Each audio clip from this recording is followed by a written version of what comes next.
Hello అండి, ఎలా ఉన్నారు? Welcome to our channel. ఈ వీడియోలో కరకరలాడే కారం బూందీ స్వీట్ షాప్ స్టైల్లో ఇంట్లోనే ఎలా ప్రిపేర్ చేయాలో చూద్దాం.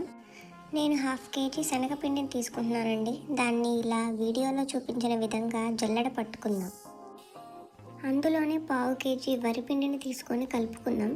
హాఫ్ కేజీ శనగపిండిలో పావు కేజీ వరిపిండి సరిపోతుందండి. ఇలా వీడియోలో చూపించిన విధంగా పిండిని బాగా కలపండి. ఇలా కలుపుకున్న పిండిలో మీకు రుచికి తగినంతగా ఉప్పు వేసుకోండి. అలానే కారం కూడా తీసుకొని మీకు రుచికి తగినంతగా కలుపుకోండి. దీన్ని బాగా మిక్స్ చేసుకోండి. అలా కలుపుకున్న పిండిలో కొంచెం కొంచెంగా నీళ్లు పోసుకుందాం. ఇలా వీడియోలో చూపించిన విధంగా కొంచెం కొంచెం నీళ్లు పోసుకుంటూ పిండి ఉండలు కట్టకుండా సాఫ్ట్గా అయ్యేలా కలపాలి. అంతేనండి, కారపుంది పిండి రెడీ అయిపోయినట్లే. కడాయిలో ఆయిల్ పోసుకొని అది హీట్ అయ్యాక మనం మిక్స్ చేసుకున్న పిండిని వీడియోలో చూపించిన విధంగా బూందీ గరిటెతో ఒక గిన్నె సహాయంతో ప్రెస్ చేస్తే పిండి పూసగా ఆయిల్లో పడుతుంది. ఇలా బూందీని గరిటెతో బాగా తిప్పండి.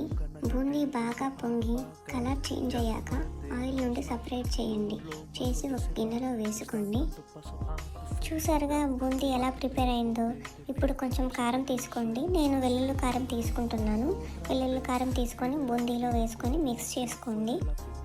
అలానే మిగిలిన పిండి ఉంది కూడా, అది కూడా సేమ్ ప్రాసెస్లో చేసుకొని అన్ని బూందీలా ప్రిపేర్ చేసుకోండి. అంతే అండి, బూందీ ప్రిపేర్ అయిపోయింది. ఇప్పుడు అదే కడాయిలో మనం శనగతనాలు తీసుకున్నాం. శనగతనాలు తీసుకొని ఇలా వేయించుకున్నాక మీకు ఉప్పు కానీ కారం కానీ సరిపోకపోతే మీరు వేసుకోండి. ఇక్కడ నాకు ఉప్పు సరిపోలేదు కాబట్టి నేను కొంచెం మళ్ళీ వేసుకొని ఇలా మిక్స్ చేసుకుంటున్నాను. ఇలా మిక్స్ చేసుకున్నాక పల్లీలు వేగాయో లేదో చూసుకుందాం. పల్లీలు వేగాక వాటిని ఆయిల్ నుండి సపరేట్ చేసుకోండి. ఇక్కడ నేను పల్లీలు ఎక్కువగానే వేస్తున్నాను, ఎందుకంటే పిల్లలు అవి బాగా ఇష్టంగా తింటారు. అవి ఇలా బూందీలో వేయించుకున్న పల్లీలను వేసుకొని బాగా మిక్స్ చేసుకోవాలి. అలానే ఆ కడాయిలో కొన్ని కరివేపాకులు తీసుకొని అవి కూడా బాగా వేయించుకోవాలి. అంతేనండి, వేయించుకున్న కరివేపాకుని పల్లీలను కారపుందీలో వేసుకొని బాగా మిక్స్ చేయాలి. అంతే, కారపుందీ రెడీ అయిపోయిందండి. ఇలా ఇంట్లోనే ఈజీగా మనం స్వీట్ షాప్ స్టైల్లో బూందీని ప్రిపేర్ చేసుకోవచ్చు. టేస్ట్ అయితే చాలా బాగా వచ్చిందండి. ఇంట్లో పిల్లలకి, పెద్దవాళ్ళకి స్నాక్స్ కోసం లేదా పండగలకి ఇలా ఈజీగా ఇంట్లోనే ప్రిపేర్ చేసుకోవచ్చు. మీరు కూడా ఇంట్లో ట్రై చేసి ఎలా ఉందో చెప్పండి. And don't forget to subscribe our channel. See you, bye.